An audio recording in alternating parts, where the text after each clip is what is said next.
Good to see you again. Hello. Hello. Hi, Donna. So, Mr. President, how are you? good. You were having a good panel. I'm sorry you had to interrupt it for me. Well, you know, we have to make sacrifices. Last time I spoke to you was at this very event this time last year to an empty room. So first, let me congratulate you. You've got more popular.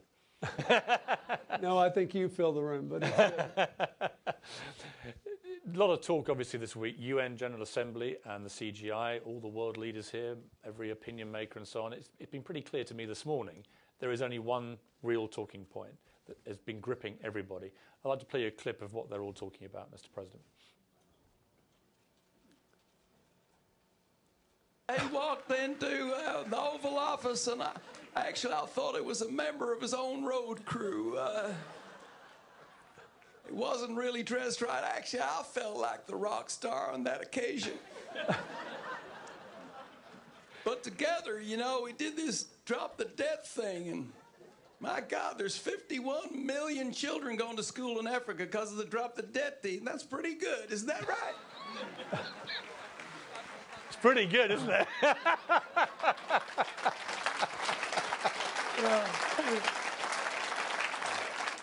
Now, first of all, what was your reaction when you heard Bono pretending to be you? It was pretty good. You know, we've been friends a long time, and it's not the first time he's made fun of me, but he's getting better at it. Your daughter just informed me, in fact, all of us, that you do a pretty good Bono impression. This is your chance, Mr. President.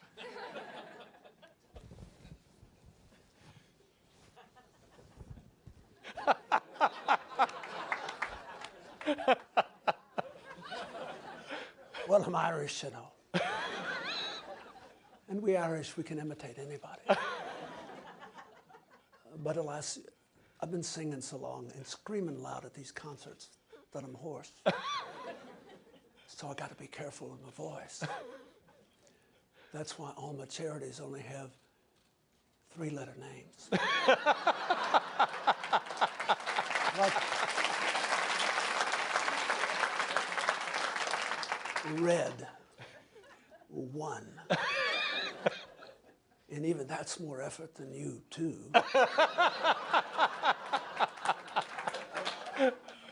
But we still do a lot of good. That is brilliant.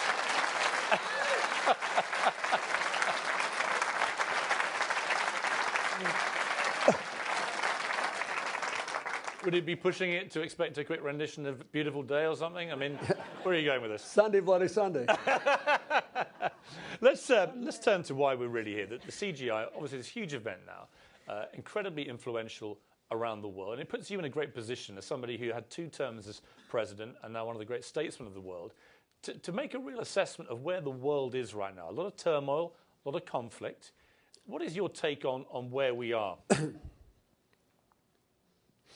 Well, first, all the problems are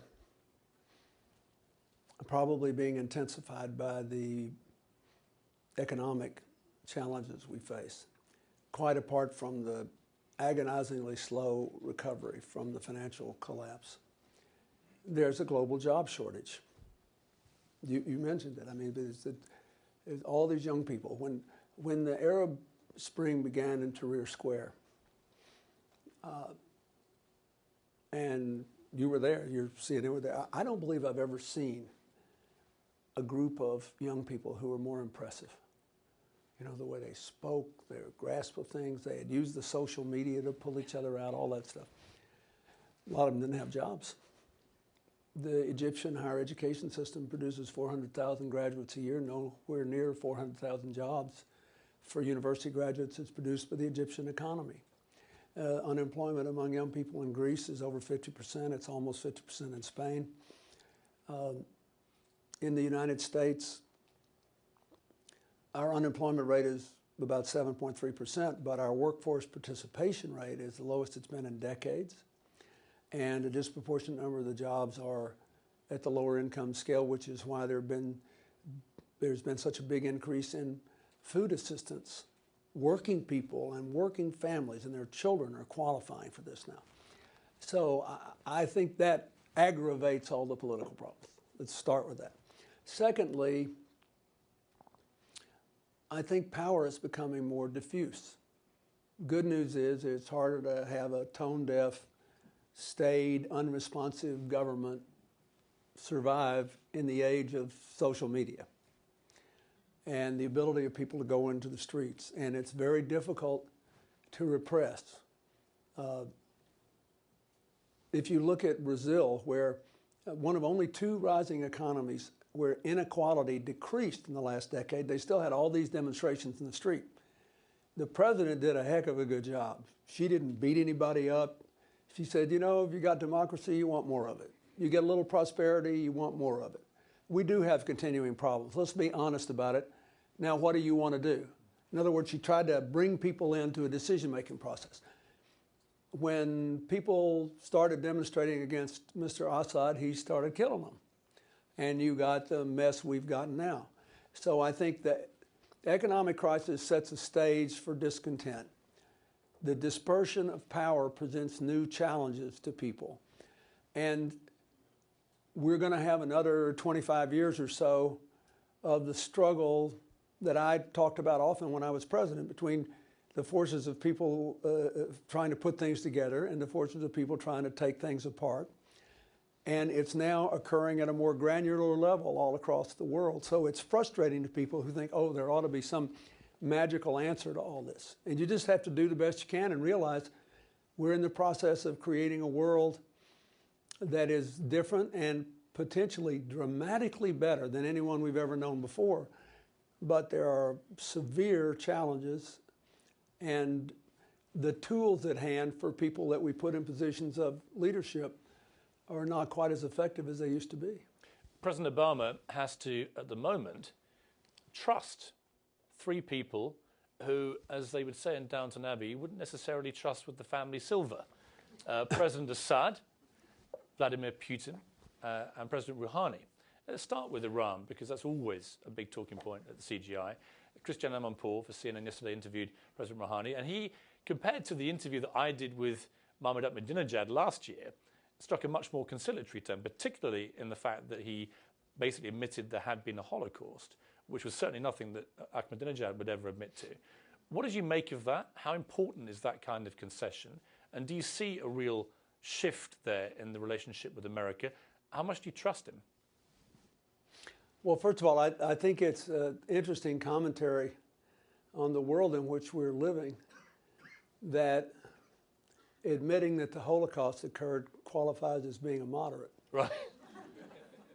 I mean, in other words, if you get into the fact-based world, there's something to it. At least we can have something to talk about. I was hoping, and I think the president was, that the opening of the UN would give them a chance to, you know, maybe even do more. This is eerily reminiscent of what happened when the last moderate Iranian president was there, Mr. Khatami, and I spoke, and then he spoke. I went out in the audience and sat with the American delegation and listened to his speech. And I apologized for America's role in overthrowing the Mossadegh government in the 50s.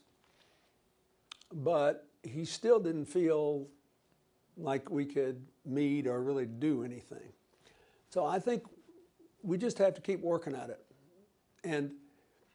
But I don't think that President Obama has to trust anybody. I think you just deal with people and you see what happens and you go forward. And I feel the same way about the Russian effort to get the Syrian government to declare, disclose, and then hand over their chemical weapons. We'd be crazy not to take advantage of this. But it's something, the old saying though, if something sounds too good to be true, it usually is too good to be true. Can we really believe that Vladimir Putin, with his own self-interest for Russia, is orchestrating this huge maneuver to remove all of Assad's chemical weapons, and it's just going to happen? No, we don't have to believe it. We just have to see what happens and make the most of what happens. You work for the best and prepare for the worst in this business.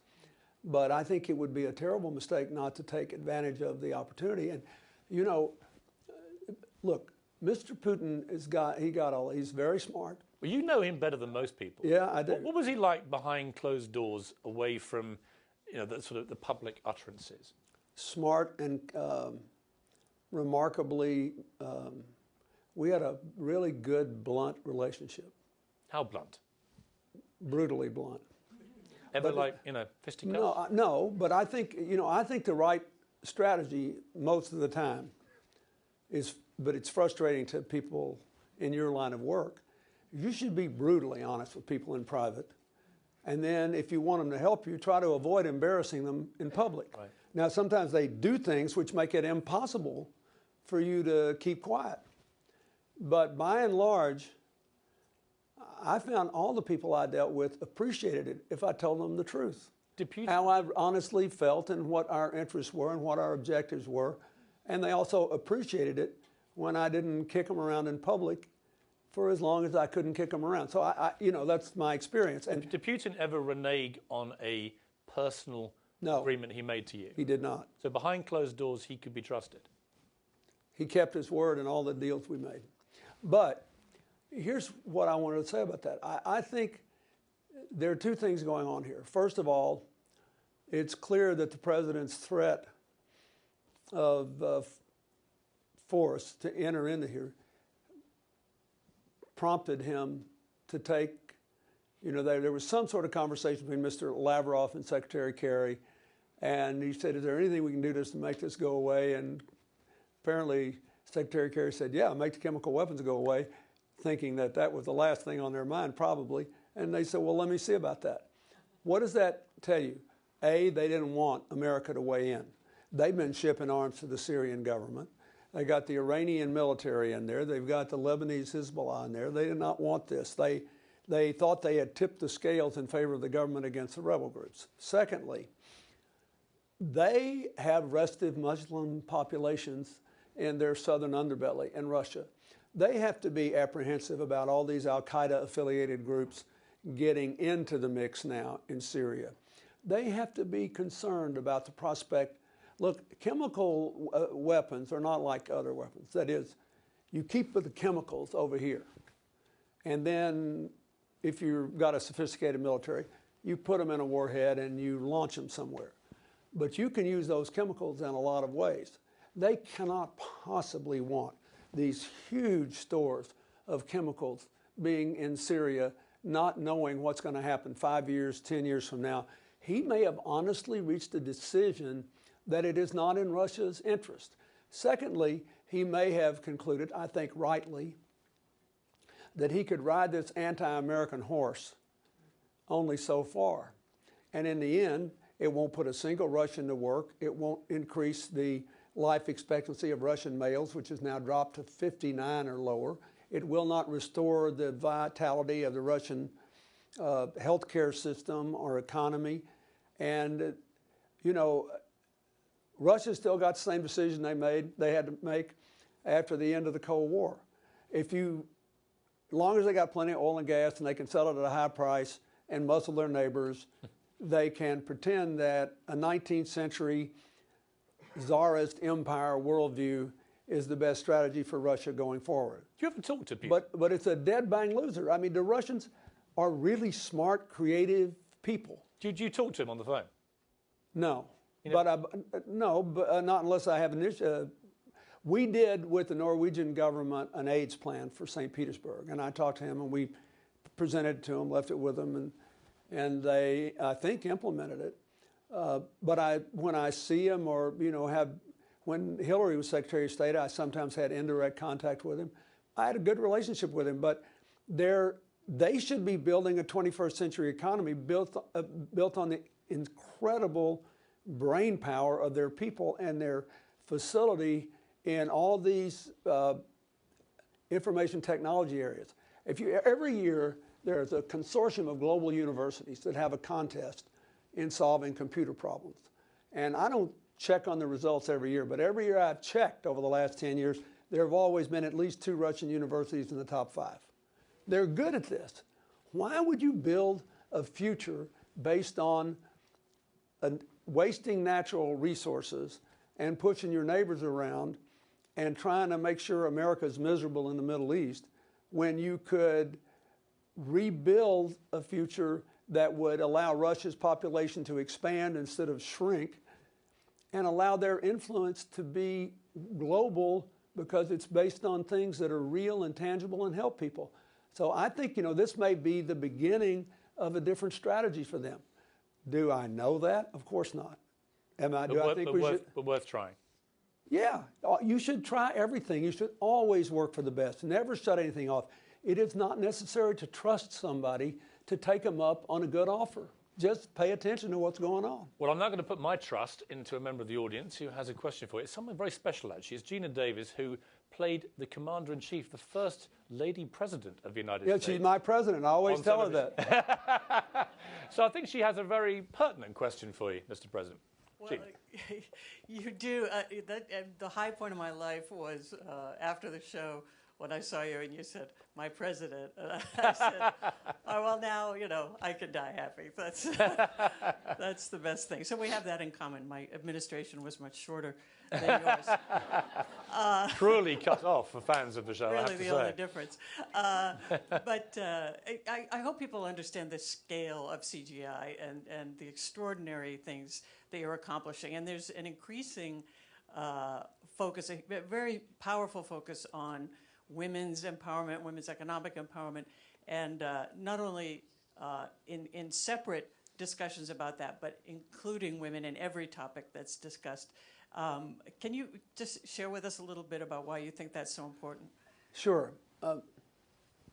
First of all, the reason CGI has done so much is that I'm not doing it.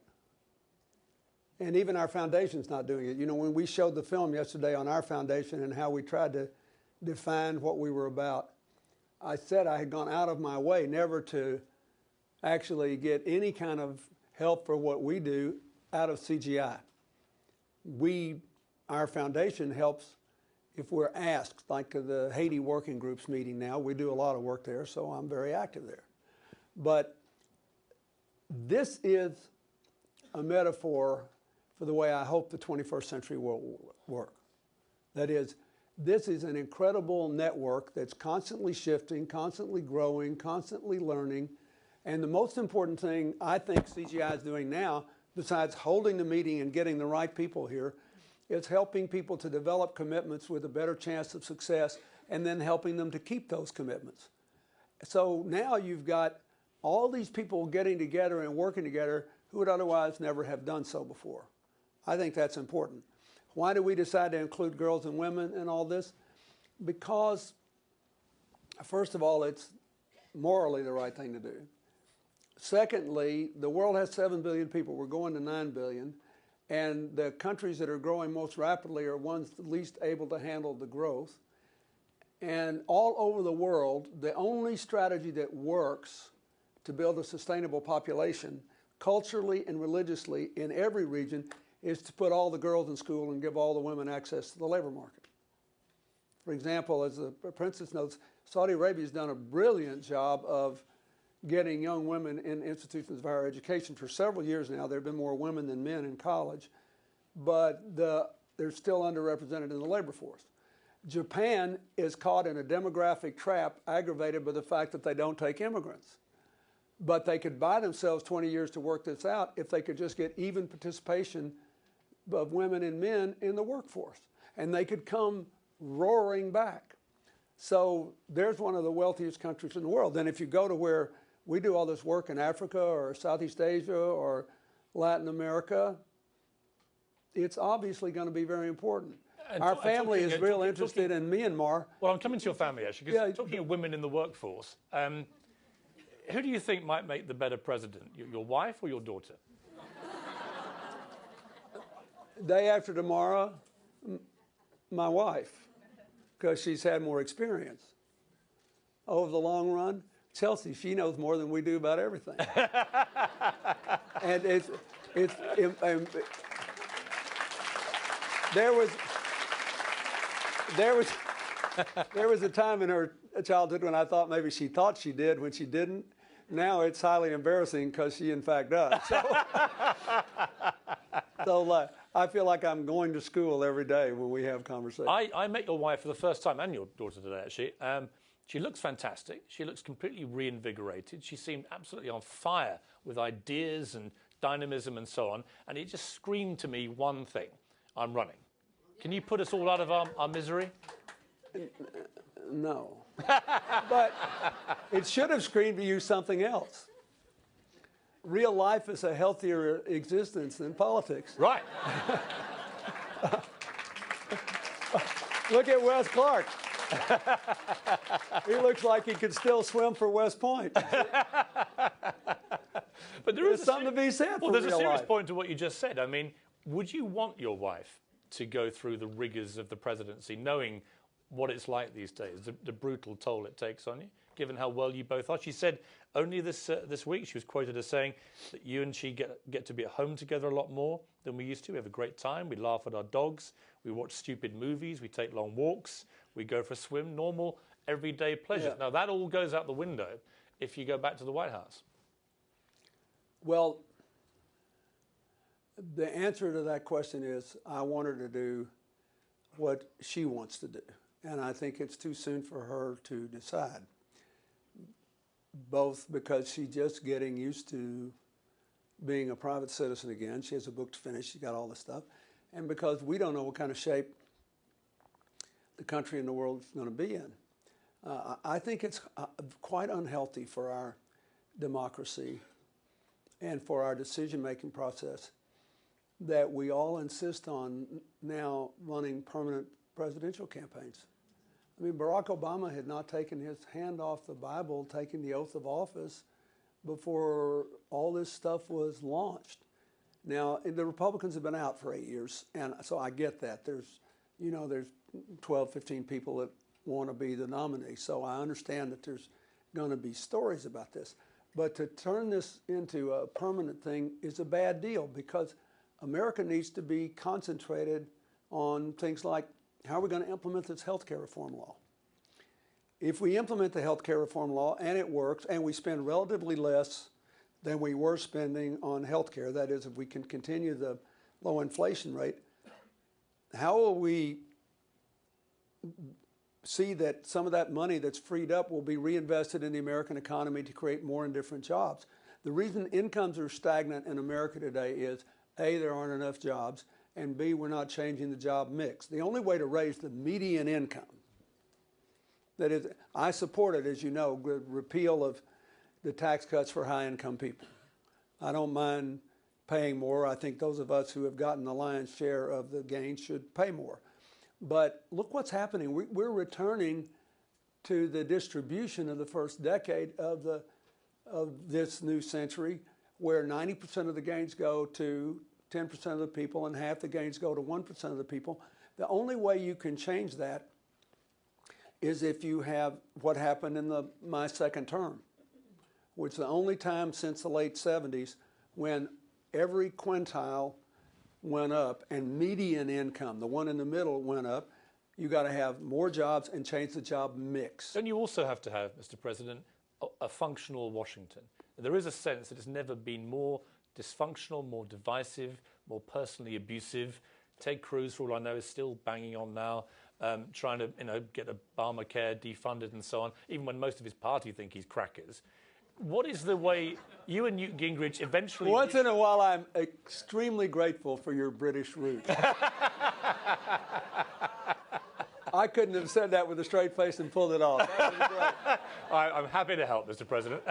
What is the way through this? You and Newt Gingrich eventually worked it out between you. How do you get stuff done Well, it was in interesting. dysfunctional Washington? We worked it out when he was trying to run me out of town. We were still working together. I mean, I knew it was a game to him. He thought, he would, as he looked, he once said to Erskine Bowles, the difference between us is that we'll do whatever we can and you won't do that. You think there are things you shouldn't do. And once I realized what the deal was, I let him do whatever he could, and then we did business on the side. And you're laughing, but that's really, we reached an accommodation. But at the time, because they shut the government down twice, and because they wished to hold on to their jobs, the Republicans, they wanted to maintain their majority, they believed they had to show up for work and get something done. this reapportionment has created a climate, particularly in the House of Representatives, but also in some of the states where they're basically one-party states, where they believe that they don't have to get anything done.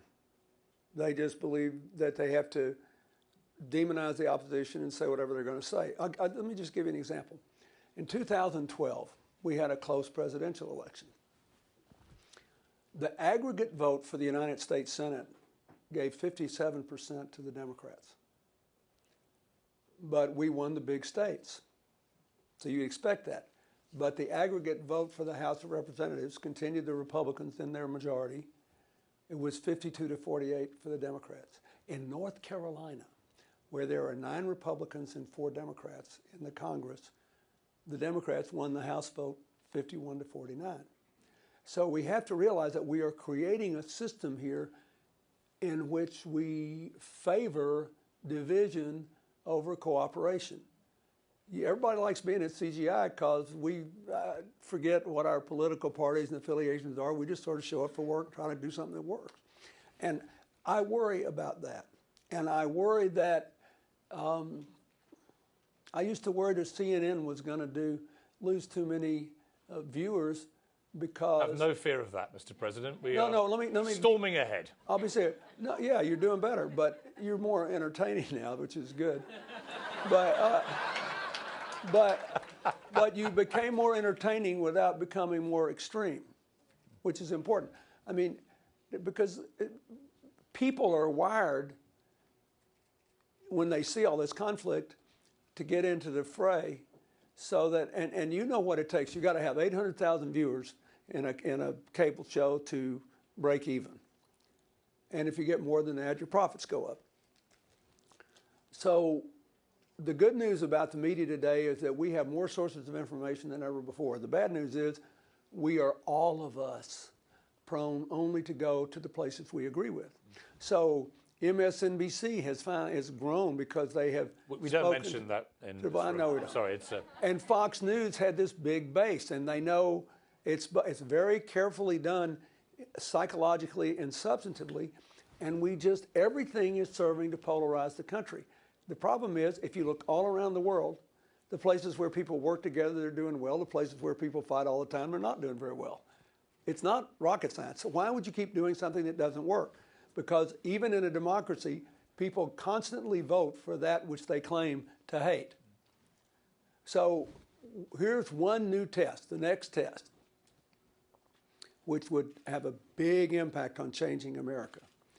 If we could get the voter turnout in midterm elections, the next one's in 2014, to equal the voter turnout in presidential elections, we would at least stop having 2 different Americas vote in off years. And that would create a clear signal that Americans want us to build a dynamic, vital center.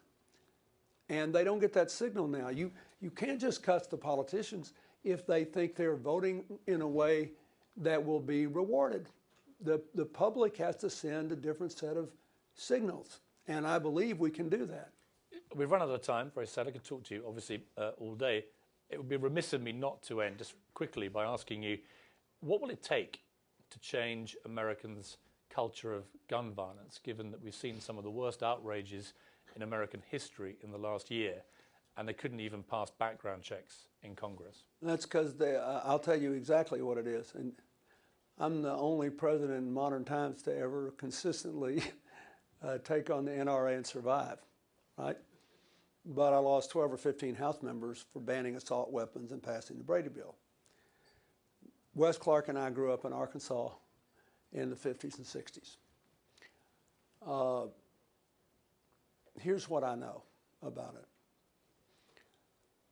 The political problem, as seen from the perspective of Congress, is that even though 90% of the people favored comprehensive background checks, there is no reasonable, straight-faced way you can say, the Second Amendment permits me to check your background if you come into my gun store to buy a gun, but the Second Amendment does not permit me to check your background if you buy a gun over the internet or at one of these gun fairs, right?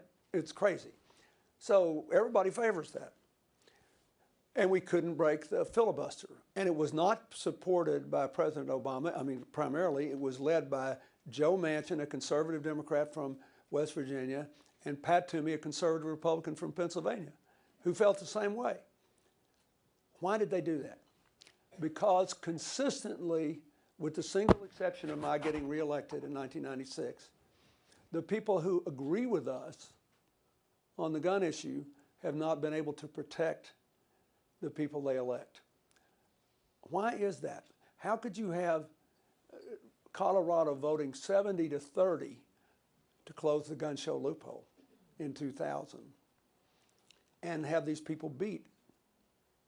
Well, one of it's hinky. 70% of people in Colorado vote by postcard, by mail. And some judge said they couldn't do that in this case. But isn't it also a lack of political courage? Isn't it about political courage? It is not. It's about the voters having no intensity on this side. They get all upset when people get killed, and they want to do something. And then they go into the voting booth, and they won't vote against you if you disagree with them. The people on the other side may be outnumbered 7-3. I'll just tell you exactly what it was like in Colorado in 2000. We have numbers there. Of the 70% that voted to close the gun show loophole, only 15 or 20% of them would vote against you if you were on the other side. Of the 30% that voted against closing the gun show loophole, they would vote against you if you disagreed with them. So if you're a candidate running for office, the real poll was not 70-30 in favor of your position. The real poll was 30-20 against your position. And there are a lot of people who won't hold on to their jobs if they have to give up 10%. Now, you want to really know what to do? The American people have got to quit wringing their hands and say, if I care about this, I'm going to vote based on this. That's one option. The other option is to give the power to the voters. Now, I remember a conversation I had 30 years ago with my great uncle, who was the perfect American demographic for this. He had 180 IQ and a 6th grade education. And 11 years before I signed the Brady Bill into law, I endorsed a waiting period. And you would have thought I had come out for the Soviet Union taking over Arkansas. Oh my God, I was getting killed. So I picked up the phone and called my uncle, and I said, buddy, it's 1982. I said, does anybody really think I'd come take their guns away? He said, no. I said, so they don't believe all this stuff the NRA is saying? He said, no. But he said, Bill, remember the people you grew up with. You're living up in Little Rock now. I said, remember people you grew up with. None of us have enough money to take a vacation. All we got's our hunting and our fishing and the square dances if they come to town. And we don't want to take a chance. So we know they're probably not telling us the truth, but we don't want to take a chance. And that's what you're up against. So the alternative is, if you don't want to organize, stand up for your representative if they vote for you, then you got to put it on the ballot. But if you look at this, so far we have been unable to protect people. I believe, I'm not positive, but I believe a majority of the voters in both of those districts where the representatives were recalled in Colorado were recorded as favoring their vote, not opposing it, but they didn't show up. And until we want this bad enough to defend the people who give it to us, or we have the discipline to circulate the petitions and put it on the ballot, we're going to lose. Because the polls don't mean anything unless you can deliver the votes. Mr. President, it's been an absolute delight. Thank you very much. Thank you. Thank you.